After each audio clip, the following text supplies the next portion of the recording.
الحمد لله رب العالمين والصلاة والسلام على سيد الأنبياء والمرسلين محمد وعلى آله وصحبه أجمعين أما بعد قال تعالى في كتابه المجيد أعوذ بالله من الشيطان الرجيم واعبدوا الله ولا تشركوا به شيئا وبالوالدين إحسانا وبذي القربى واليتامى والمساكين والجار ذي القربى والجار الجنب والصاحب بالجنب وابن السبيل وما ملكت أيمانكم إن الله لا يحب من كان مختالا فخورا. وعن النبي صلى الله عليه وسلم قال أحسن إلى جارك تكن مسلما. أخرجه الترمذي. وروى أن رجلا جاء إلى عبد الله بن مسعود رضي الله عنه وقال إن لي جارا يؤذيني ويشتمني ويضيق علي. فقال ابن مسعود رضي الله عنه اذهب فإن هو عصى الله فيك فأطع الله فيه. صدق الله العظيم وصدق رسوله النبي الكريم. میرے محترم بھائیو، بزرگ اور دوستو، پڑوسیوں کے فضائل اور اس سلسلے میں کچھ مسائل آپ کے گوش گزار کیے گئے. گزشتہ ہفتے ہماری گفتگو یہاں ٹھہر گئی تھی کہ پڑوسیوں سے اختلاف، انتشار اور جھگڑا اور لڑائی ہونے کی کیا وجہ ہے. میں نے ایک دو وجہ بیان کی اور وقت ختم ہو گیا، بلکہ میں نے خود ہی وقت کے ختم ہونے سے پہلے اپنی بات سمیٹ لی تھی. پڑوسیوں سے اختلاف کی ایک وجہ میں نے یہ بیان کیا تھا، حدود سے تجاوزی، یعنی اپنے گھر کو اس کی حد سے آگے بڑھا دینا، ناجائز قبضہ جس کو کہتے ہیں. اس پر یہاں گزشتہ ہفتے ایک جماعت تھی، تو اس میں ایک نوجوان مجھ سے کہنے لگا کہ ہماری پوری بلڈنگ میں حد سے تجاوزی سب نے کر رکھی ہے اور یہ سب کے اتفاق سے ہوا ہے. ایسا نہیں ہے کہ کسی ایک نے کیا ہے. وہ آرکیٹیکٹ نے، بلڈر نے جو نقشہ بنایا تھا، لوگوں نے کہا کہ بھئی یہ نقشے میں اتنی جگہ فضول ہے، ہم اپنے گھر آگے بڑھا لیتے ہیں. دیکھیے، برائی پر اتفاق کر لینے کی وجہ سے وہ برائی جائز نہیں ہو سکتی. یہ چیز ہمیشہ ذہن میں رکھو. یہ مسئلہ میرا خیال ہے غلط فہمی کی حد تک عام ہو چکا ہے. کئی لوگ یہ سوال پوچھتے ہیں کہ میں نے ایک آدمی کو قرضہ دیا اور وہ خوش ہو کر مجھے واپس میں بڑھا کر دینا چاہتا ہے. جیسے 10,000 قرضہ دیا تھا، وہ آدمی اب خوش ہو کر مجھ سے کہتا ہے کہ میں آپ کو 15 دیتا ہوں. تو کیا یہ جائز ہے؟ جائز نہیں ہے، سود ہے. ایسے ہی یہ چیز ہمیشہ یہ اصول ذہن میں رکھو کہ برائی پر اتفاق کر لینے کی وجہ سے وہ برائی جائز نہیں ہوگی. ہاں، اب یہ ہے کہ وہ لڑکا کہنے لگا، اور بھی ساتھیوں نے مجھ سے کہا کہ اب اگر اس کو توڑیں گے تو اب بلڈنگ واقعی میں حرج میں آ جائے گی، چونکہ ہم نے کنسٹرکشن بہت آگے بڑھایا ہوا ہے اور پلر پر بوجھ ڈالا ہوا ہے. تو اگر اتنا بڑا ہم بیچ میں سے توڑیں گے تو اوپر والوں کو بھی تکلیف، نیچے والوں کو بھی تکلیف، اور ہو سکتا ہے بلڈنگ خطرے میں آ جائے. تو اب اس کی گنجائش ہے کہ اب اس کو رہنے دیا جائے، لیکن اللہ سے توبہ اور استغفار کا اہتمام کیا جائے.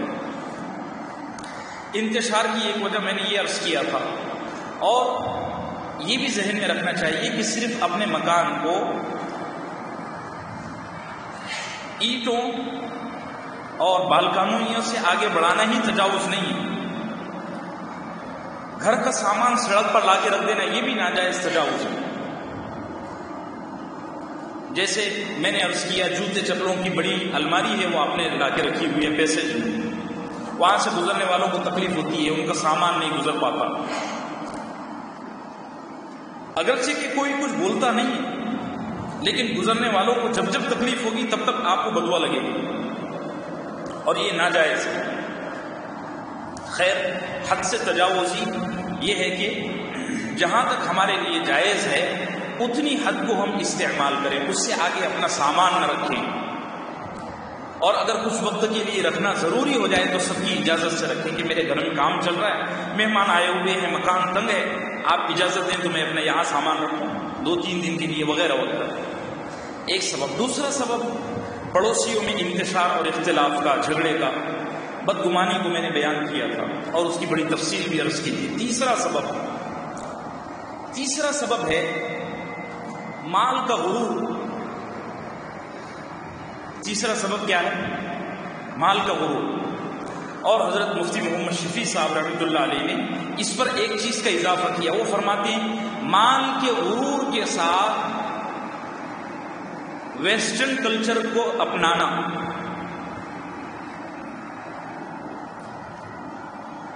یہ پڑوسیوں میں انتشار کا اور گھمنڈ کا ایک بہت بڑا سبب ہے.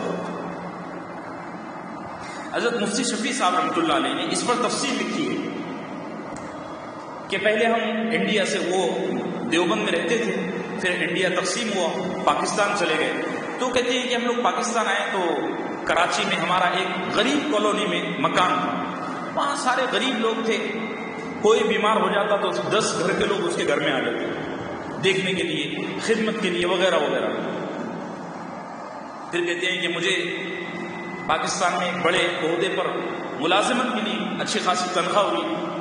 کسی آدمی نے مجھے مکان ہدیے میں دیا. جو مکان اس نے ہدیے میں دیا وہ بڑی مالدار کالونی میں تھا، اور مالدار ہونے کے ساتھ ساتھ وہ لوگ پوری طرح یورپی کلچر کو اپنائے ہوئے تھے.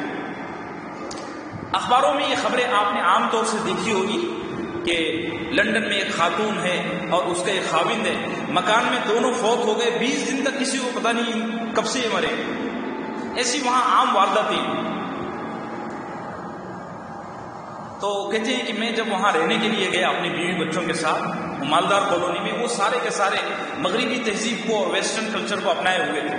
کوئی کسی سے پوچھتا نہیں تھا آپ کے منہ میں کتنے دانت ہیں. ہر ایک کو اپنے مال کا گھمنڈ اور اپنی تہذیب کا گھمنڈ.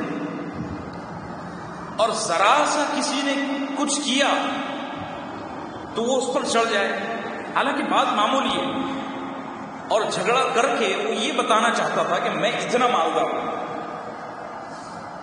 مفتی محمد شفیع صاحب رحمۃ اللہ علیہ فرماتے ہیں ہم جب وہاں رہنے کے لیے گئے اس مالدار کالونی میں، تو 6-7 مہینے تک کسی نے ہم کو پوچھا نہیں کہ آپ کون ہو، کہاں سے آئے ہو، یہاں کرائے سے رہنے کے لیے آئے ہو یا یہ مکان آپ کا ذاتی ہے.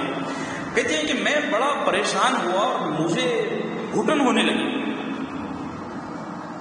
تو میں نے اپنے بچوں سے اور اپنے رشتہ داروں سے مشورہ کیا کہ بھئی ایک کام کرتے ہیں، ایک وقت متعین کرتے ہیں، ہم سب کی اجازت سے سب سے ملاقات کے لیے جاتے ہیں کہ ہم اس کالونی میں رہنے کے لیے آئے ہیں، اور آپ کو اگر کوئی خدمت ہو تو ہم سے رابطہ کریں. بازار سے کوئی سامان لانا ہو، کسی کو پانی کی قلت ہو، کوئی بھی خدمت ہو، آپ اطلاع کر دیں، ہم آپ کی خدمت میں آ جائیں گے. کہتے ہیں میں گیا وہاں اور اپنے رشتہ داروں کے ساتھ سب سے ملاقات کی، سارے پڑوسیوں سے، جتنے بنگلے بنے ہوئے تھے سب سے ملاقات کی. سب بڑے خوش ہوئے، اور مفتی صاحب کے اس تواضع کی وجہ سے، اس بڑے پن کی وجہ سے، حالانکہ جملے میں اس کو چھوٹا پن کہنا چاہیے لیکن حقیقت میں یہ بڑا پن، تواضع، کہ اللہ کے لیے اپنی انا کو قربان کرو. کہتے ہیں وہ ملاقات کے لیے گیا تو اس کالونی میں کئی مریض نکلے جن کا یہ معاملہ تھا کہ دوا لانے والا کوئی نہیں. کئی لوگ ایسے نکلے جنہوں نے ملازم رکھے ہوئے تھے کہ سبزی لا دیا کرو، یہ لا دیا کرو، لیکن وہ انا کی وجہ سے بات نہیں کرتے تھے اور سب کی ایک دوسرے سے کٹی ہوئی تھی. تو معاشرے میں پڑوسیوں میں انتشار کا، اختلاف کا ایک بڑا سبب ہے مالدار اور مالداری کا غرور. مالداری بری شے نہیں ہے، اس کا غرور برا ہے. اور اس کے ساتھ ساتھ اگر ویسٹرن کلچر کو اپنا لیا تو پھر تو تباہی پر تباہی ہے. اللہ ہم سب کی حفاظت فرمائے. پڑوسیوں میں اختلاف کا ایک بڑا سبب ہے مذہبی اختلاف. مذہبی اختلاف. آپ مسلمان ہیں، آپ کے پڑوس میں ہندو رہتا ہے، تو پہلے تو یہ نہیں ہوتا تھا، لیکن ابھی 8-10 سال سے دلوں میں بڑا کینہ آ گیا. اور ایسے موقع پر ہم کو کیا کرنا چاہیے، میں آپ کو ایک واقعے کی روشنی میں سمجھاتا ہوں. ہمارے بزرگوں میں سہروردی سلسلہ، تصوف کا ایک بڑا سلسلہ ہے. اس میں ایک بہت بڑا نام ہے حضرت شیخ عبداللہ تستری رحمۃ اللہ علیہ. یہ بہت بڑے بزرگ ہیں اور سہروردی سلسلے میں ان کو ایک بڑا مقام ہے، لیکن یہ چاروں سلسلوں کی جامع ہستی ہے، یعنی چاروں سلسلے نقشبندی، چشتی، صابری اور سہروردی، چاروں سلسلے ان پر جمع ہوتے ہیں، یہ تصوف ہے، لیکن سہروردی سلسلے میں ان کو بڑا مقام ہے۔ ان کا پڑوسی مجوسی تھا، مجوسی مطلب یہ پارسی، اس نے یہ شرارت کی ہوئی تھی کہ اپنے گھر کے استنجا خانے کا ایک پائپ حضرت شیخ کے گھر میں چھوڑا ہوا تھا۔ اب وہ جب کوئی استنجا کے لیے جائے تو حضرت شیخ کے گھر میں اس کے گھر کی نجاست ہے۔ دیکھو زمانہ کتنا بدل گیا ہے کہ ایک وہ دور تھا کہ غیروں کی گندگی ہمارے یہاں آتی تھی، اب یہ صورتحال ہے کہ ہماری گندگی سے لوگ پریشان ہیں۔ معاف کیجئے بڑا سخت جملہ ہے لیکن حقیقت ہے، بڑا سخت جملہ ہے لیکن حقیقت ہے۔ تو وہ یہ شرارت جان بوجھ کے کرتا تھا کہ اس نے اپنے گھر کے استنجا خانے کا پائپ حضرت شیخ کے گھر میں لگا رکھا تھا، اور حضرت اہتمام کے ساتھ رات میں سب کو سونے دیتے اور اپنے ہاتھ سے اس کو صاف کرتے۔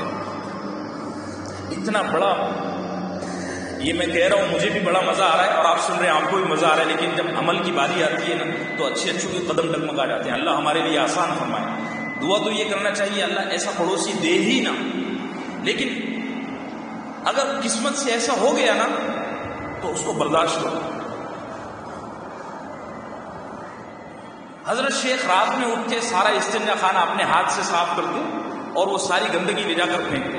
جب وفات کا وقت آیا تو حضرت شیخ نے اس پڑوسی کو بلایا اور بلا کر کے کہا دیکھو آپ دن بھر ہمارے گھر میں گندگی پھینکتے تھے، میں رات میں اس کو صاف کر دیتا تھا، لیکن اب میں مرنے والا ہوں، مجھے ایسا لگتا ہے میری موت قریب آ گئی ہے، اور میرے بعد میرے وارث یہ کر سکیں یا نہ کر سکیں میں اس کی گارنٹی نہیں دیتا، آپ سے گزارش ہے کہ آپ اپنے پیپ کو درست کروا لیں، پیسے نہ ہو تو میں دیتا ہوں۔ وہ مجوسی فارسی کہنے لگا ساری زندگی آپ نے اس کو برداشت کیا، میں آپ کے ہاتھ پہ اسلام قبول کروں۔ اللہ ہم کو نصیب فرمائے یہ اخلاق، اللہ ہم کو نصیب فرمائے۔ اس کا ایک گناہ بھی نصیب ہو گیا نا تو آدھا ہندوستان ایسے ہی مسلمان ہو جائے گا۔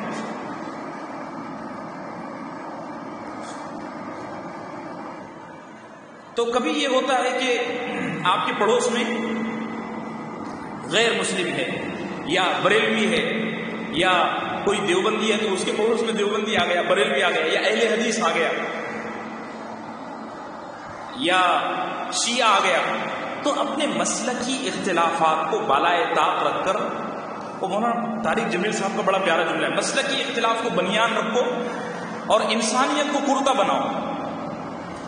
ہیومینٹی، انسانیت کو کرتا بنا لو اور مسلکی مذہبی اختلافات کو بنیان رکھو۔ جیسے بنیان نظر نہیں آتی اور کرتا نظر آتا ہے، وہ فرماتے ہیں کہ مسلکی اختلافات کو، مذہبی اختلافات کو بنیان بنا لو اور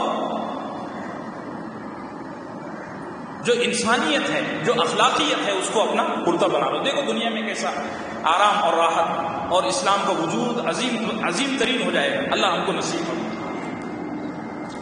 پانچواں سبب اختلافات کا، ایک دوسرے کے ذاتی معاملات میں انٹرفیئر کرنا اور بلا اجازت کرنا۔ ٹھیک ہے آپ کا پڑوسی ہے، اگر وہ آپ سے مشورہ لے رہا ہے بڑی اچھی بات ہے اور لینا چاہیے۔ اگر آپ کو ایسا لگے کہ میرا پڑوسی میرے حق میں مخلص ہے تو مشورہ لیجیے۔ اللہ کے نبی صلی اللہ علیہ وسلم نے فرمایا بہترین رازدار پڑوسی ہے اور مشورے پڑوسیوں سے لینا چاہیے۔ تو اگر آپ کو لگتا ہے میرا پڑوسی میرے حق میں خیر خواہ ہے تو آپ اس سے مشورہ لیجیے، اور پڑوسی کو بھی چاہیے کہ اخلاص کے ساتھ جو بہتر سمجھ میں آئے وہ رائے پیش کرے، لیکن بلا وجہ دھمکنا اور اس کے گھر کے معاملات میں اپنی رائے دینا۔ مثال کے طور پر ایک جوائنٹ فیملی ہے، دو بھائی ہیں، ان میں انتشار ہے، ہوتے رہتا ہے۔ آپ نے کیا کیا کہ آپ دو بھائیوں میں سے ایک کی طرف سے فوجی کے طور پر شامل ہو گئے، اب آپ کمانڈر بنے ہوئے ہیں، اب وہ دوسرا بھائی بیچارہ پریشان ہے۔ آپ نے گویا جلتی ہوئی پر تیل ڈالنے کا کام کیا۔ اللہ ہم سب کی اس سے حفاظت فرمائے۔ تو پڑوسی کے گھر میں ذاتی معاملات میں انٹرفیئر کرنا، یہ اختلاف کو، بغض اور عداوت کو بھڑکانے والی شے ہے۔ چھٹا سبب یہ شاید بامبے میں اس کا تصور نہ ہو، لیکن یہ ہماری آواز بڑے دور تک جاتی ہے، گاؤں میں بھی لوگ اس درس کو سنتے ہیں، اللہ کا فضل ہے، ان کے لیے میں عرض کر رہا ہوں۔ گاؤں میں چیزوں کی قلت رہتی ہے، اب تو کنویں کا دور ہی ختم ہو گیا، اب گاؤں میں بھی یہ BST کے نل آ گئے۔ پہلے گاؤں میں کنواں رہتا تھا، لوگ اس سے پانی کھینچتے تھے، وہ پانی کھینچتے کھینچتے کنویں میں برتن گر جاتا تھا، ڈول چھوٹ جاتا ہے، رسی ٹوٹ جاتی، جو بھی ہوتا تھا، تو اس کو نکالنے کا ایک کونڈا آتا تھا، وہ عجیب قسم کا ہوتا تھا، وہ مگرمچھ کی طرح اس کا منہ ہوتا، آپ میں سے شاید کسی نے دیکھا ہو، اور اس کو چھوڑتے اور وہ برتن اوپر کھینچ کر لاتا، وہ میگنیٹ کا ہوتا تھا، وہ برتن کو بڑی مضبوطی سے پکڑ لیتا اور کھینچ کر لاتا۔ ہمارے پورے گاؤں میں وہ ایک ہی تھا، اور کسی کے برتن گر گئے کنویں میں، وہ اس کو نکالنے کے لیے وہ لائن لگا کے، وہ سندھی کے پاس تھا، ہمارے یہاں ایک ماروڑی سندھی ہے، وہ اسی کے پاس تھا، مجھے اچھے سے یاد ہے۔ تو گاؤں میں استعمال کی چیزیں عاریتاً مانگنے کا عام رواج ہے آج بھی۔ بھئی ہمارے یہاں مہمان ہیں، آپ اپنے یہاں سے تفساسر بھیجو، بھئی ہمارے یہاں مہمان ہے، برتن نہیں ہے، آپ پلیٹیں بھیج دو، بھئی ہمارے یہاں آج کھانا کچھ اچھا نہیں بنا ہے، بیمار بھی ہے، آپ اپنے گھر سے کھانا بھیج دو، اور ہم شادی میں جا رہے ہیں، اپنے زیور بھیج دو۔ ایک گاؤں میں آج بھی رواج ہے اس کا۔ اب یہاں بامبے میں شاید یہ کانسیپٹ آپ کو سمجھ میں بھی نہ آئے، لیکن گاؤں میں اس کا رواج ہے۔ تو حضرت شیخ الاسلام کو اللہ جزائے خیر دے، مفتی تقی عثمانی صاحب نے لکھا ہے کہ پہلے تو اپنی ضروریات کے دائرے کو محدود رکھیں، جتنی چادر ہے اتنی پیر پھیلائیں، لیکن انسانی زندگی ہے، کبھی بھی کوئی بھی تقاضا آ جاتا ہے۔ تو حضرت نے لکھا ہے کہ ادب یہ ہے کہ جو چیز آپ نے استعمال کے لیے لی ہے وہ فوراً لوٹائیں، کیونکہ جیسی آپ کو ضرورت ہے اس کو بھی ضرورت ہے۔ اب مثال کے طور پہ آپ نے کپ منگائے ہوئے ہیں ان کے یہاں سے چائے پینے کے لیے، میں دیہات والوں کے لیے کہہ رہا ہوں، مہمان آئے چلے گئے، آپ کپ دینے کا نام ہی نہیں لے رہے، رکھے ہوئے ہیں، اب اس نے اپنے گھر کے اپنے استعمال کے لیے آپ کو دیے ہوئے، اس کے یہاں کتنی تنگی ہے، اور ایک لمٹ تک آدمی برداشت کرتا ہے، کوئی نبی تھوڑی ہے کہ وہ ساری زندگی اس چیز کو جھیلے گا۔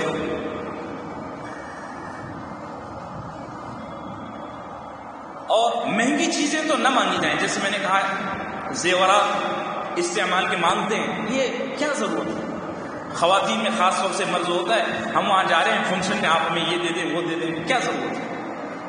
میں دیہات والوں سے عرض کروں گا جہاں تک یہ آواز جاری ہے کہ وہ اس سلسلے کو اب بند کر دیں، موقوف کر دیں، بہت ضرورت کی چیز ہے اور ہنگامی موقع ہے، تو اگر لے لیتے ہیں تو آداب کے ساتھ اس کو استعمال کریں اور فوراً اس کو واپس کر دیں۔ اللہ ہم سب کو عمل کی توفیق عطا فرمائے۔ ہاں، ایک سب سے بڑا سبب ہے عدم برداشت، صبر نہ کرنا۔ دیکھو ایک چیز ہمیشہ ذہن میں رکھو کہ اللہ نے یہ دنیا ہمارے مزاج کے مطابق نہیں بنائی، اللہ نے قرآن میں اور اللہ کے رسول نے احادیث میں بے شمار موقعوں پر وضاحت کے ساتھ کہہ دیا، دنیا میں 1% وہ کام ہے جو تمہاری مرضی کے مطابق ہوتے ہیں، اس میں بھی تم کو تکلیف برداشت کرنا ہے، باقی 99% کام ایسے ہیں جو ہماری مرضی کے مطابق۔ ہم چاہتے ہیں موسم ٹھنڈا ہو گرمی آ جاتی ہے، ہم چاہتے ہیں موسم گرم ہو ٹھنڈی آ جاتی ہے، سفر کرنا چاہتے ہیں ٹرینیں بند ہو جاتی ہیں، یا سفر میں کوئی مشقت ٹکٹ نہیں ملتا وغیرہ وغیرہ۔ اللہ فرماتے ہیں کہ من مرضی کی زندگی صرف جنت کی، اللہ ہم کو نصیب فرمائے۔ وہاں اللہ نے اعلان کیا ہے لَكُمْ فِيهَا مَا تَشْتَهِي أَنفُسُكُمْ، جنت میں تمہارے لیے وہ سب کچھ ہے جو تم چاہتے ہو، تمہارا نفس چاہتا ہے۔ مولانا طارق جمیل صاحب سے ایک دفعہ ایک آدمی نے پوچھا کہ حضرت آپ حوروں کی تفصیل بیان کرتے ہو کہ حور کی آنکھ ایسی ہوگی، ہونٹ ایسے ہوں گے، پیشانی ایسی ہوگی، ناخن ایسے ہوں گے، اس کا ذرا حدیث سے ثبوت دیں۔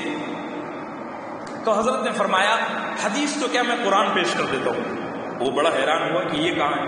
حضرت نے فرمایا میرا اللہ کہتا ہے کہ لَكُمْ فِيهَا مَا تَشْتَهِي أَنفُسُكُمْ، جنت میں تمہارے لیے جو تم چاہو گے وہ ہوگا، اور میں چاہتا ہوں میری حور ایسی ہو۔ مسئلہ ہی پھر کیوں جھگڑتے ہو؟ تو دنیا کی زندگی، اور یاد رکھو 2 عمل ایسے ہیں جن کا اجر دنیا میں ملنا یقینی ہے 100%. 2 عمل ایسے ہیں، باقی اعمال کا اجر دنیا میں ملتا بھی ہے، نہیں بھی ملتا ہے، لیکن 2 عمل ایسے ہیں جن کا اثر اور جن کا اجر دنیا میں ملنا ہو جاتا ہے، یقینی ہے 100%. ایک ہے صبر. صبر یہ ایسا عمل ہے کہ اس کا اجر دنیا میں ملنا یقینی ہے. ایسا ہو نہیں سکتا کوئی آدمی صبر کرے اور وہ دنیا میں اس کا اجر نہ دیکھے، اس کا مزہ نہ چکھے، ایسا نہیں ہو سکتا. اللہ نے قرآن میں فرمایا ان اللہ مع الصابرین. اللہ کہتے ہیں کہ اللہ صبر کرنے والوں کے ساتھ ہے، موجود ہے. تو صبر ایک ایسا عمل ہے کہ اس کا اجر دنیا میں ملنا یقینی ہے. اور دوسرا عمل ہے والدین کے ساتھ اچھا سلوک یا برا سلوک. کوئی آدمی اگر والدین کے ساتھ اچھا سلوک کرتا ہے اس کو اس کا اجر دنیا میں ملے گا، برا کرے گا تو اس کا بھی اجر دنیا میں ملے گا. مولانا سجاد صاحب کا بھی بیان سن رہا تو حضرت فرما رہے تھے والدین کے ساتھ برا سلوک کرنے والا دنیا سے عزت کے ساتھ چلا جائے، ایسا نہیں ہو سکتا. اور فرمایا والدین کو ذلیل کرنے والا اپنی اولاد کے ہاتھوں یقیناً ذلیل ہوتا ہی ہے. اور فرمایا کہ باقاعدہ اس کو اس کی اولاد ذلیل کرتی ہے. اللہ ہماری حفاظت فرمائے. تو یہ 2 اعمال ایسے ہیں جن کا اجر ملنا ہی ملنا ہے دنیا میں. میں یہ عرض کر رہا تھا کہ اگر پڑوسیوں کی طرف سے کوئی ناگواری گزر جائے، 100% دنیا میں صحیح نہیں ہو سکتا، یہاں من مرضی نہیں ہو سکتا. تو اگر ناگواری گزر جائے اس کو برداشت کریں، خوب برداشت کریں. وہ حضرت سیدنا امام ابو یوسف، امام ابو حنیفہ کے بڑے شاگردوں میں ان کا نام ہے. ان کا پڑوسی یہودی تھا امام ابو یوسف کا. تو اس نے کیا کیا ہوا تھا، امام ابو یوسف کے آدھے دروازے تک اپنی دیوار گھسائی ہوئی تھی. اب بتاؤ کتنی تکلیف کی بات ہے. بھائی میرے مکان کا یہ دروازہ ہے، پڑوسی اگر اس آدھے دروازے پر قبضہ کر لے تو میرے لیے آنا جانا کتنا مشکل ہوگا.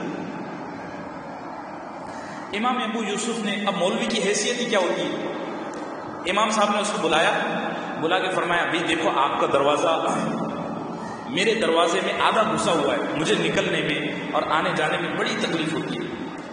وہ کہنے لگا نہیں یہ پہلے سے میرا ہے. امام صاحب نے فرمایا ابھی پہلے تو ایسا تھا، آپ نے ناجائز قبضہ کیا ہوا ہے. جب بات بہت زیادہ سمجھانے کی کوشش کی تو اس نے ایک جملہ کہا.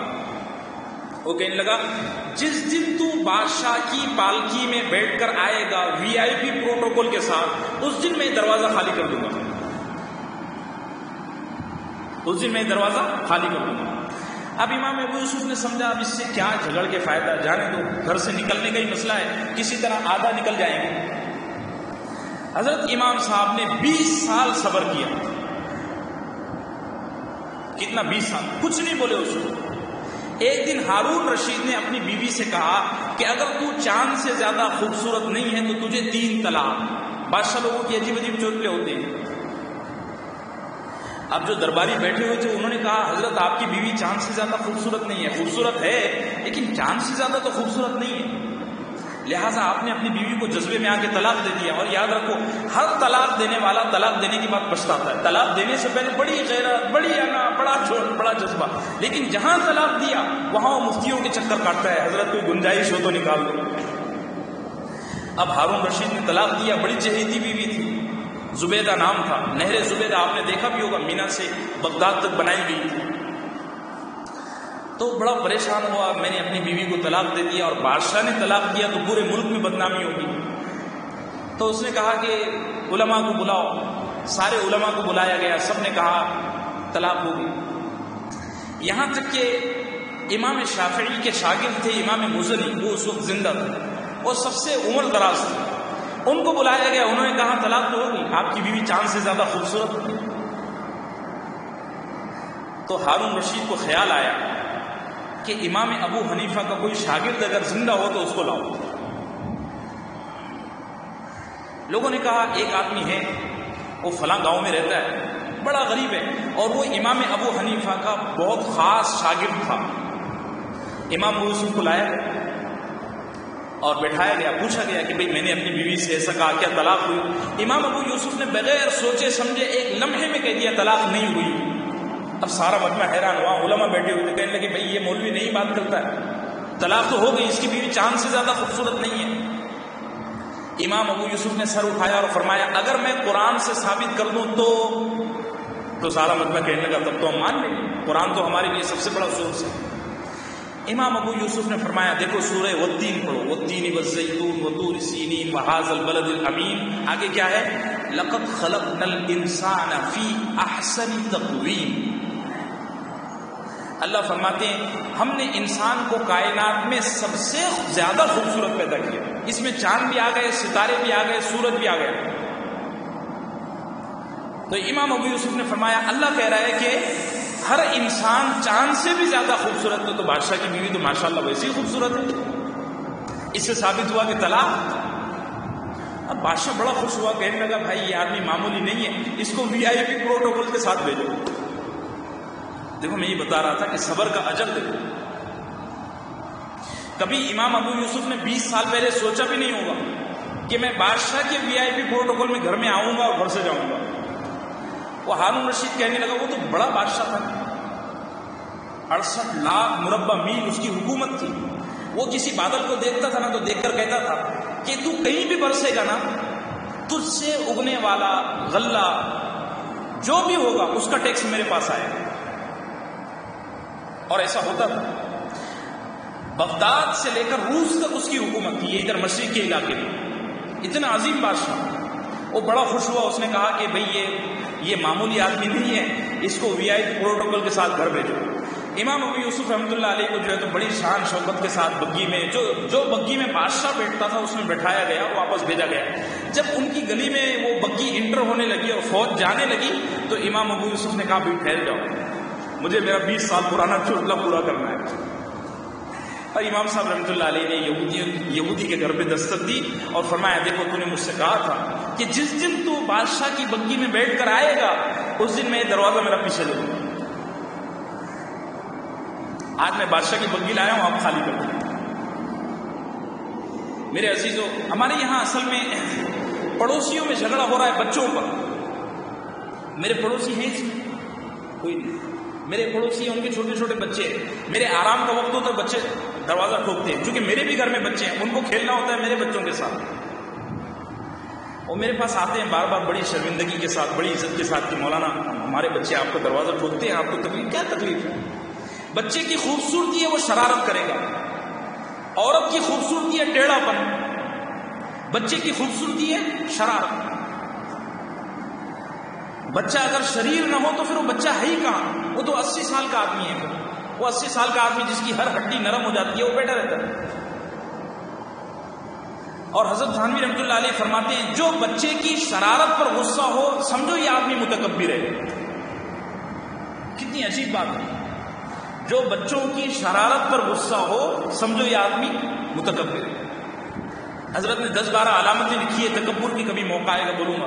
جو آدمی حوض میں وضو نہ کرے, حضرت شیخ فرماتے ہیں وہ متکبر ہے. حوض ہوتا ہے ہمارے یہاں تو نل لگے ہوئے ہیں, پرانی مسجدوں میں آپ جانا حوض ہوتے ہیں. حضرت شیخ فرمایا کرتے تھے جو آدمی حوض میں وضو نہ کرے, کیونکہ اس میں جنرل ہوتا ہے, آپ جمعہ مسجد میں گئے ہوں گے کبھی, وہ حوض میں کلی کرتے ہیں, حوض میں ناک صاف کرتے ہیں, بڑا عجیب لگتا ہے. اور جو آدمی بیوی کی نوک جھونک کو, بیوی کے کڑوے پن کو, ٹیڑھے پن کو سہن نہ کرے وہ آدمی متکبر ہے. اور متکبر ہونے کے ساتھ ساتھ کمینہ ہے. اللہ کے نبی صلی اللہ علیہ وسلم فرماتے ہیں کہ کمینے آدمی کی پہچان یہ ہے کہ وہ اپنی انا اپنی بیوی سے منواتا ہے, اور شریف آدمی کی پہچان یہ ہے کہ وہ اپنی بیوی کے سامنے عاجزی اختیار کرتا ہے. چھوٹے چھوٹے باتوں پر پڑوسیوں میں سخت انتشار, سخت جھگڑا ہے, کئی سال سے بولے ہوئے نہیں ہیں. اللہ ہم سب کی ایسی نحوست سے حفاظت فرمائے. میں یہ عرض کر رہا تھا کہ عدم برداشت نہ کرنا, تھوڑی تھوڑی باتوں پر غصہ ہو جانا, یہ پڑوسیوں میں انتشار کا اور اختلاف کا ایک بہت بڑا سبب ہے. ایک آخری سبب, دیکھو میں نے پہلے بھی عرض کیا کہ پڑوسی کا رازدار ہوتا ہے. گھر میں کوئی کیا نوک جھونک ہو رہی ہے، بہو ساس سے کتنا جھگڑتی ہے، شوہر بیوی سے کتنا جھگڑتا ہے، بچے باپ کے کتنے فرما بردار ہیں، کتنے نافرمان ہیں، پڑوسی کو معلوم رہتا ہے۔ اگر آپ کے پڑوس میں کوئی ایسا آدمی ہو جس کا عیب آپ کو پتا ہو تو یہ عیب لوگوں سے شیئر مت کرو۔ ایسے بہت سارے لوگ ہیں، ارے یہ میرے پڑوس میں رہتا ہے، یہ ایسی بات کرتا ہے، میں اس کو جانتا ہوں، اس کی بیوی اس کی کچھ نہیں سنتی۔ اب چار لوگ ہنستے ہیں، ہاں اچھا یہ بات یاد رکھو، جہاں بھی غیبت ہوتی ہے، جہاں بھی چغلی ہوتی ہے، ہم لوگ یہ سمجھتے ہیں کہ یہاں یہ غیبت ہو گئی، بات ختم ہو گئی۔ نہیں، چغلی اور غیبت پھیلتی ہے، وہ ایک وائرس ہے۔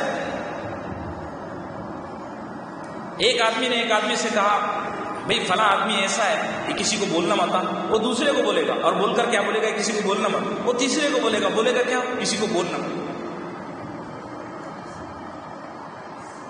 اللہ کے نبی صلی اللہ علیہ وسلم کا فرمان ہے، اس پر میں اس کو ختم کرنا چاہتا ہوں، پھر اگلے ہفتے سے اگلا موضوع انشاءاللہ۔ آپ نے فرمایا کائنات کا سب سے بدترین، ذلیل اور گھٹیا آدمی وہ ہے جو اپنی پڑوسن سے زنا کرے۔ بڑی عجیب حدیث ہے، اور نسائی شریف میں، ترمذی شریف میں یہ حدیث موجود ہے۔ آپ نے کیا فرمایا؟ کائنات کا سب سے گھٹیا، سب سے بدتر، سب سے ذلیل اور کمینہ آدمی وہ ہے جو اپنی پڑوسن سے زنا کرے۔ یہ حدیث کے ذیل میں علماء نے تشریح کی۔ علماء فرماتے ہیں یہ حدیث صرف زنا پر اپلائی نہیں ہوتی، ہر برائی پر اپلائی ہوتی۔ اچھا اس کا الٹا کیا ہے؟ اس کا الٹا یہ ہے کہ کائنات میں سب سے با اخلاق، سب سے عزت والا، سب سے محبوب اور اللہ کا سب سے چہیتا وہ ہے جو اپنے پڑوسن کی عزت کا خیال رکھے، جو اپنے پڑوسی سے اخلاق سے پیش آئے۔ ارے بھی برا کرنے والا سب سے برا ہے تو اچھا کرنے والا؟ اللہ ہم سب کو اپنے پڑوسیوں کے حقوق ادا کرنے کی توفیق عطا فرمائے۔ سب سے بڑا ڈوز صبر کا ہے۔ میں بار بار معاشرت میں اور اخلاق میں یہی بات بولتا ہوں، بہت زور دے کر بولتا ہوں، ہر مضمون کے اختتام پر یہ بات میں ضرور آپ کو بولتا ہوں کہ دیکھو جب تک آپ صبر کرنے والے نہیں بنے نا، کچھ نہیں ہو سکتا۔ اور آپ کے پیسج میں، آپ کی بلڈنگ میں، آپ کے محلے میں ایک آدھ سڑے ہوئے دماغ کا ایسا آدمی رہتا ہی ہے جو آپ کے لیے امتحان بنا ہوا ہے، وہ کھسٹ رہتا ہی ہے۔ آپ کتنا بھی جھگڑ لو، آپ کتنا بھی اچھا سلوک کر لو، وہ سدھرنے والا، وہ امتحان کا پرچہ ہے۔ کوئی آدمی بولے میں سال بھر اسکول میں جاؤں گا لیکن ایگزام نہیں دوں گا، یونیورسٹی والے اس کو کامیابی دیں گے؟ اس کو اگلے درجے میں مقام نہیں؟ ایسے کتنے یونیورسٹی ہیں جہاں پر حاضری لگانا ضروری نہیں ہے، پرچہ دینا ضروری ہے، اور کامیابی کا معیار امتحان پر ہے۔ اللہ نے انسان کو دنیا میں بھیجا ہی اس واسطے، ورنہ ہمارے ابا جان کو اللہ تعالیٰ جنت میں رکھتے۔ آدم علیہ السلام کو دنیا میں کیوں بھیجا؟ اسی لیے تو کہ آپ کو بھئی یہاں پڑھنا ہے اور یہاں امتحان دینا ہے۔ اللہ ہم سب کو دنیا کے ہر امتحان سے کامیابی عطا فرمائے اور با اخلاق بنائے، صبر کی توفیق عطا فرمائے۔ صبر بڑا سخت، بہت تکلیف دہ معاملہ ہے۔ بعض دفعہ ایسی صورتحال آ جاتی ہے کہ آدمی غصے کی وجہ سے نا تھر تھر کرتا ہے اور دل بولتا ہے کہ مار دوں، کچھ گالی دے دوں، کچھ بک دوں۔ اس موقع پر اگر آپ اپنی زبان کو خاموش کر لو تو اللہ کی قسم، اللہ آپ کو جیسے امام ابو یوسف کو ہارون رشید نے فوٹو، یہ آج کے بادشاہ کچھ نہیں ہے، یہ تو اوٹ لے کے بڑے بنے ہوئے ہیں اور ان کو سب ایجنسیاں چلا رہی ہیں، مالدار لوگ، سرمایہ دار لوگوں نے ان پر پیسہ انویسٹ کیا ہوا ہے۔ یہ بادشاہ ایسے ننگے منہ کے بادشاہ ہیں، اگر وہ مالدار ہاتھ کھینچ لے تو بادشاہوں کی کوئی حیثیت، کوئی اوقات نہیں۔ وہ ہارون رشید تو واقعی میں بادشاہ تھا، اس نے امام ابو یوسف کو اپنے شاہی پروٹوکول میں بھیجا، صرف کس لیے؟ امام یوسف فرماتے ہیں میرا صبر نے میرا ساتھ دیا۔ اگر تو ہم صبر کرتے ہیں، اللہ ہم کو بھی ایسی عزت عطا فرمائے۔ صلی اللہ علیہ وسلم۔